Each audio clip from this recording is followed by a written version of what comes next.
పని అయిపోతుంది అన్నాడు. భోజనం చేయడం అనే ఓ పని అయిపోతుందని అన్నాడు. అంటే భోజనం ఎందుకు చేస్తున్నాము అనేటువంటి ఆలోచన, ఎందుకు చెయ్యాలి అనేటువంటి ఆలోచన వాళ్ళకి కలగటం లేదు. దాన్నే ఏమంటారు? దేహదృష్టి.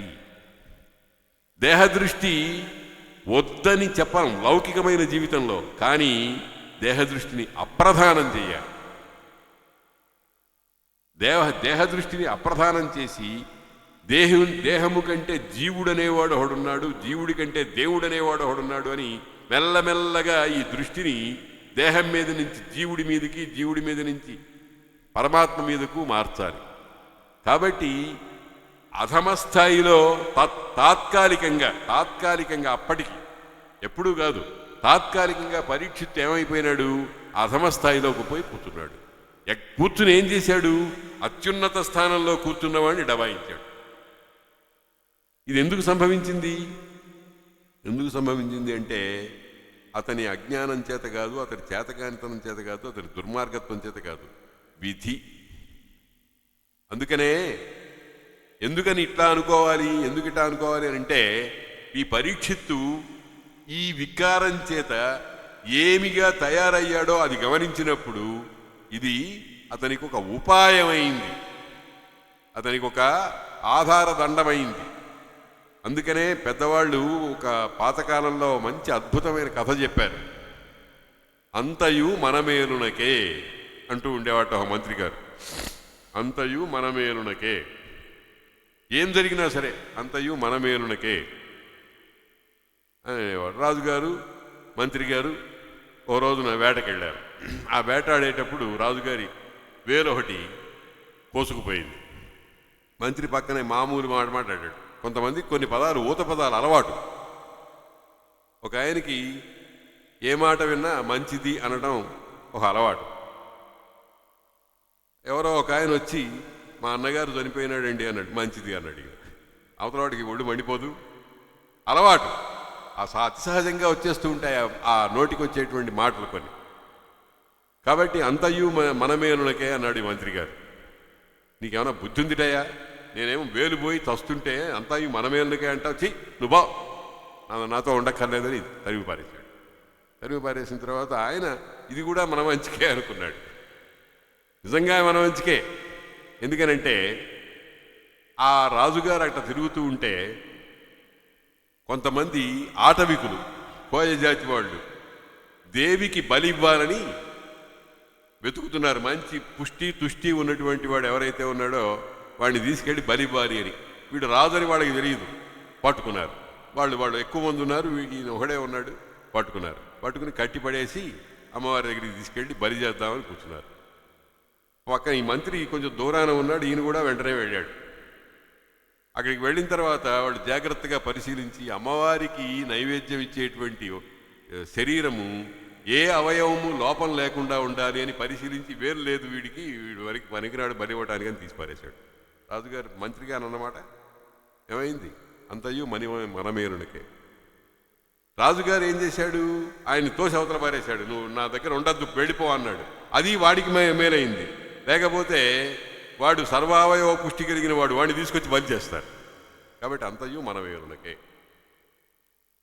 తత్కాలంలో కాకపోయినా పర్యవసానంలోనైనా సరే అది నిరూపితమవుతూ ఉంటుంది. ఇది పరమతత్వం.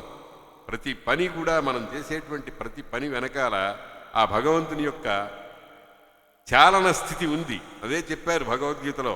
మనం దాన్ని గుర్తించడం లేదు. ఈశ్వర సర్వభూతానాం హృద్దేశే అర్జున తిష్టతి భ్రామయన్ సర్వభూతాని యంత్రారూఢాని మాయయా. దీన్ని మనం విశ్వసించాలి. విశ్వసించడం ఎవరినో ఉద్ధరించడం కోసం కాదు, మన కోసమే. మనం గుర్తించాలి దాన్ని. ఈశ్వర సర్వభూతానాం హృద్దేశే, హృదయం అనే ప్రదేశంలో తిష్టతి ఉన్నాడు. జాగ్రత్తగా గమనించాలి ఆ మాటని. ఉన్నాడు అంటే సార్వకాలిక వర్తమానం.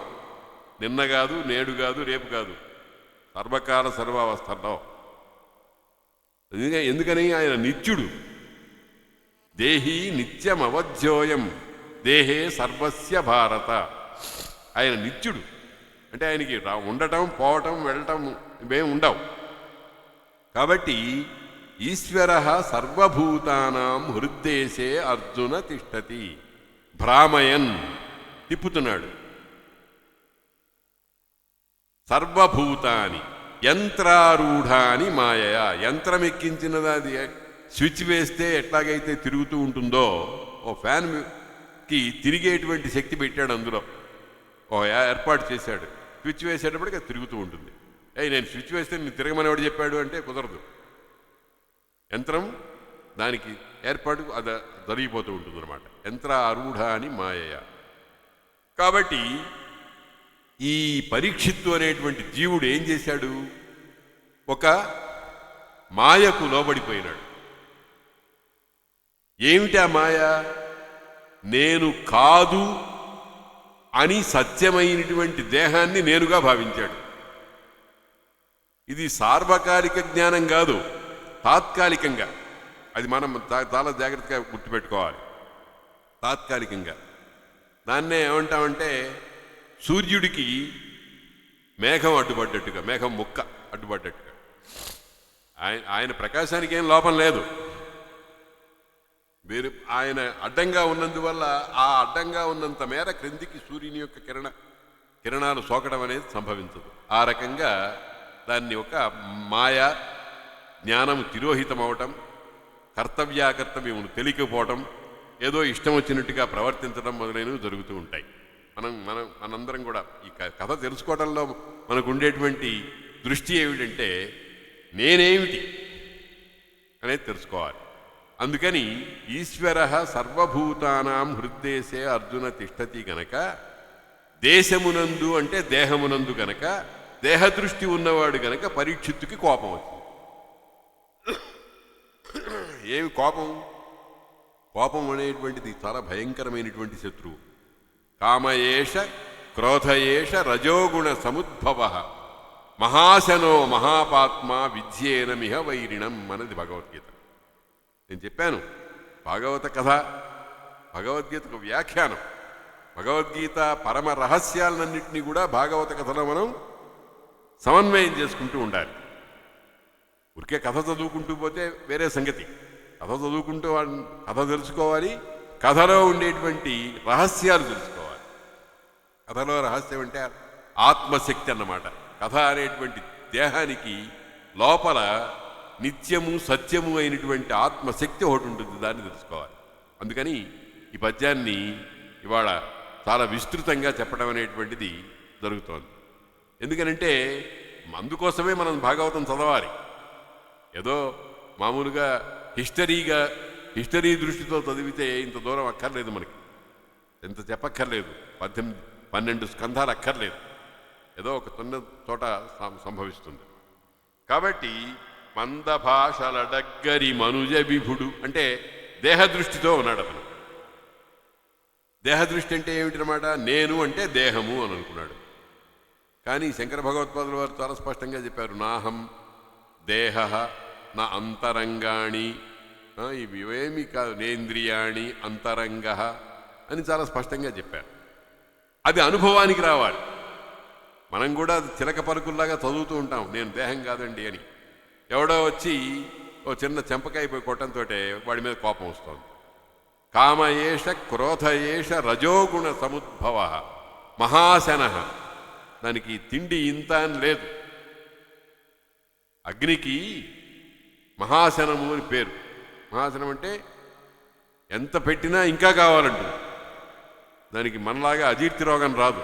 ఎప్పుడో ఒకసారి వచ్చిందిట మయసభ పూర్వంలో. ఆయన ఎవరో మహారాజు టన్నుల కొద్దీ నెయ్యి పోస్తే తాగాడు. తాగితే జీర్ణశక్తి మందగించింది. అది చమత్కారమైన కథ. కాబట్టి కామయేష క్రోధయేష రజోగుణ సముద్భవ మహాశన. ఇంత తిండి అనేది దానికి హద్దు లేదు. తిండి ఎక్కువ తింటున్న కొద్దీ పాపాలు ఎక్కువగా తింటున్నట్టు.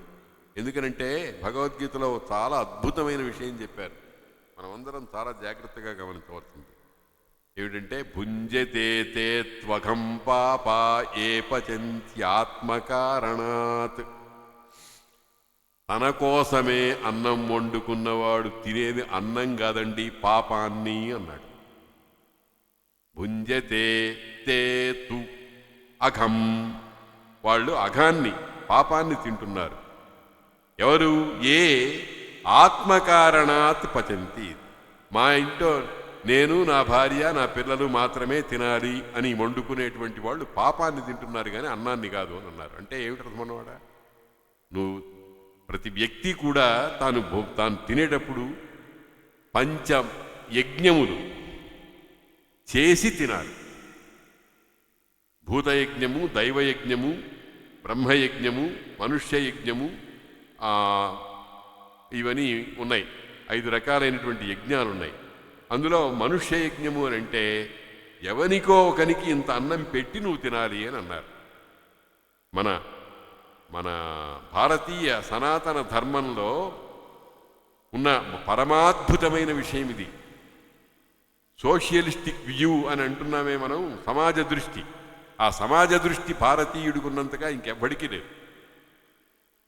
నువ్వు తినేటప్పుడు ముందర చీమలు, దోమలు మొదలైనటు, ఈగలు మొదలైన వాటికి కొంచెం బియ్యపు గింజలు వేస్తూ ఉంటారు మన వాళ్ళు.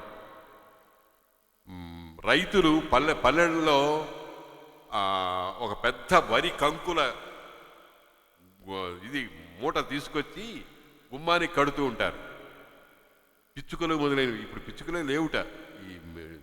ఏదో నేను విన్నాను, ఈ సెల్ ఫోన్ల వల్ల పిచ్చుకలు రాకుండా చచ్చిపోయినాయి. పిచ్చుకలు ఎక్కడా కనపట్టలే. ఆ పిచ్చుకల్ని కోసం ధాన్యం గింజలు వేయటం అనేటువంటిది మనకి సంప్రదాయం ఉంది. గుళ్ళల్లో బలిహరణం అని చేస్తారు. దేవాలయానికి చుట్టూ పక్కన ఉండే చోట కొన్ని ప్రత్యేకమైన ప్రదేశాల్లో ఇంత అన్నం మెతుకులు అవి వేస్తూ ఉంటారు. దాన్ని ఏమంటారు? బలిహరణం, ప్రాణులకు. దీన్ని మనం చేతులారా ఈ సంప్రదాయాన్ని సర్వనాశనం చేసుకున్నాం. దాని ఫలితం అనుభవిస్తున్నాం. ఏమిటి ఫలితం అనుభవించడం? దానికి పెట్టకుండా తింటే మనకు అన్నం దొరకదు. మనకంటే ఇప్పుడు దొరుకుతున్నట్టుగా ఉన్నా దీని ప్రభావం ఎప్పుడో అప్పుడు చూపిస్తుంది.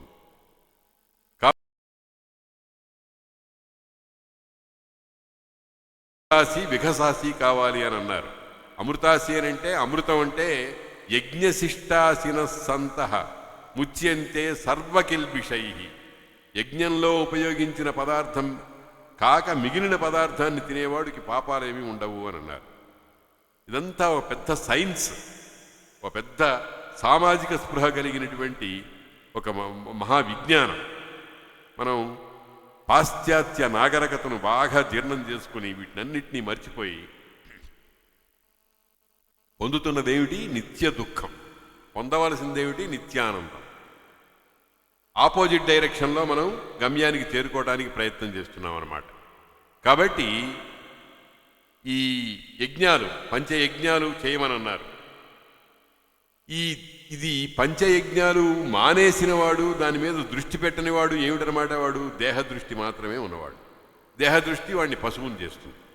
ఆ పశువును చేసిన కారణం చేత పరీక్షిత్ ఏమైపోయినాడు?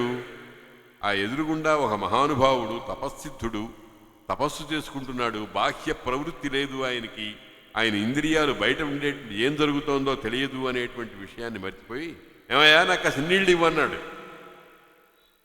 తోయములు తెమ్ము మాకు ఈ తోయము వేటాడు వేల తొల్లి పొడమదు. అయ్యా అసలు నీళ్ళివ్వు మాకు. దబాయించాడు. అంటే అర్థమేమిటి? రజోగుణము బాగా పెరిగిపోయింది. నేను రాజును అనేటువంటి అహంకారం పెరిగిపోయింది. ప్రాచీన కాలంలో ఏ రాజు కూడా తపస్సంపన్నుల కంటే మేము గొప్పవాళ్ళం అని అనుకోలే. ఎందుకనంటే వీళ్ళది రజోగుణము, వాళ్ళది సత్వగుణము. సత్వగుణం ఎప్పుడు రజోగుణం కంటే పైనే ఉంటుంది. రజోగుణం సత్వగుణాన్ని మింగాలని ప్రయత్నం చేస్తే రజోగుణం నాశనం అయిపోతుంది. కాబట్టి తోయములు తెమ్ము మాకు.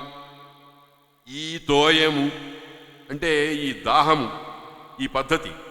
వేటాడు వేళ పొందదు పొడమదు.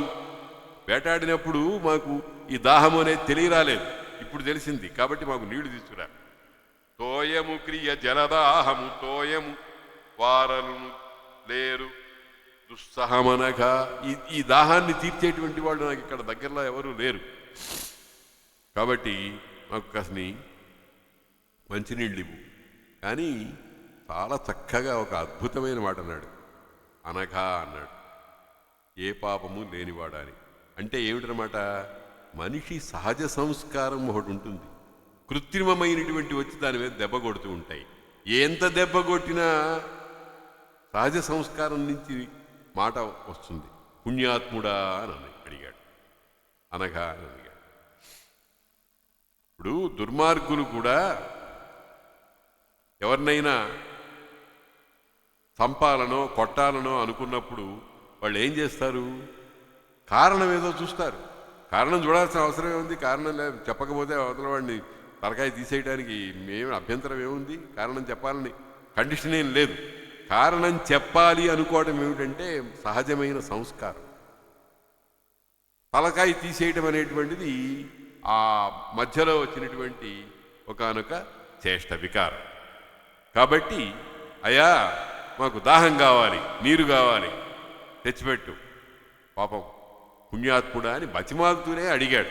కానీ ఆ బతిమాలడంలో కూడా రాజత్వం ఉంది, రాజసం ఉంది. భిక్షం ఎత్తుకునేటప్పుడు 3 రకాలైన పద్ధతులు ఉంటాయని చమత్కారంగా ఒక కథ చెప్పారు. ఒకప్పుడు ఒక ఆయన వెళ్ళాడు, చెంబు పుచ్చుకున్నాడు, భవతి భిక్షాందేహి అన్నాడు.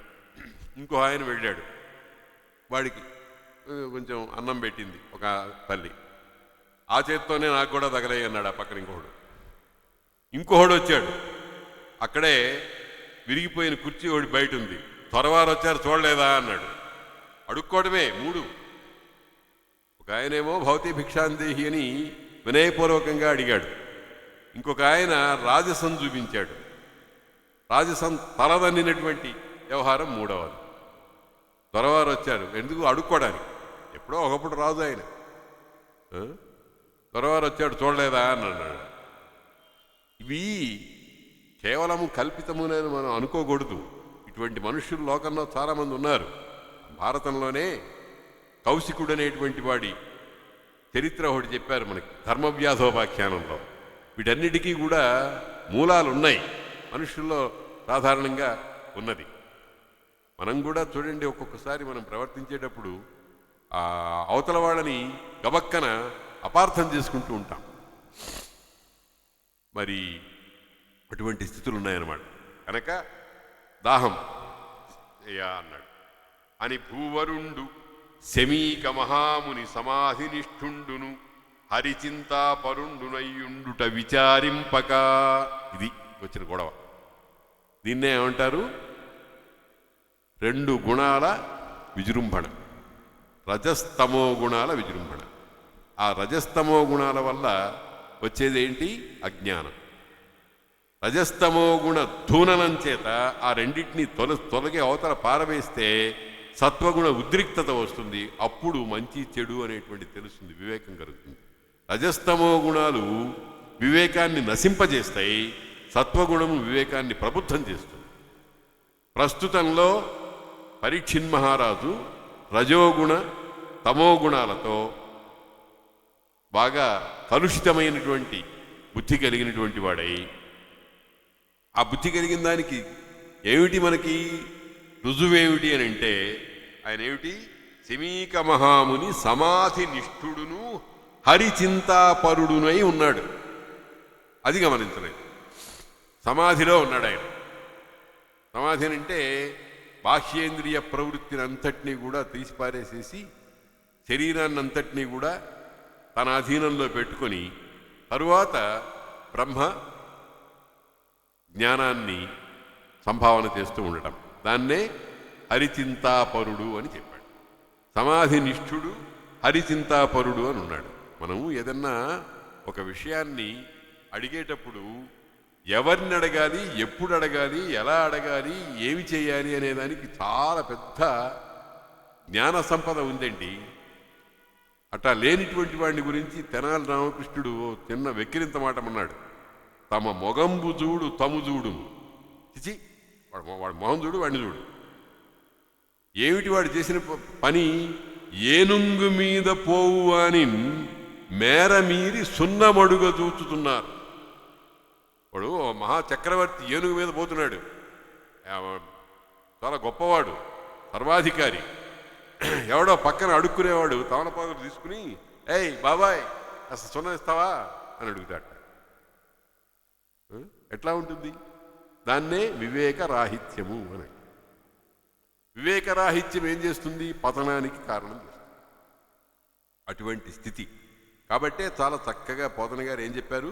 సమాధి నిష్ఠుండును హరిచింతాపరుండునై ఉండుట విచారింపక.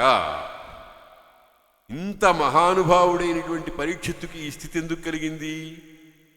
ఎందుకు కలిగింది అని అంటే విధి విధానం వల్ల. దానికి సంబంధించినటువంటి విషయం.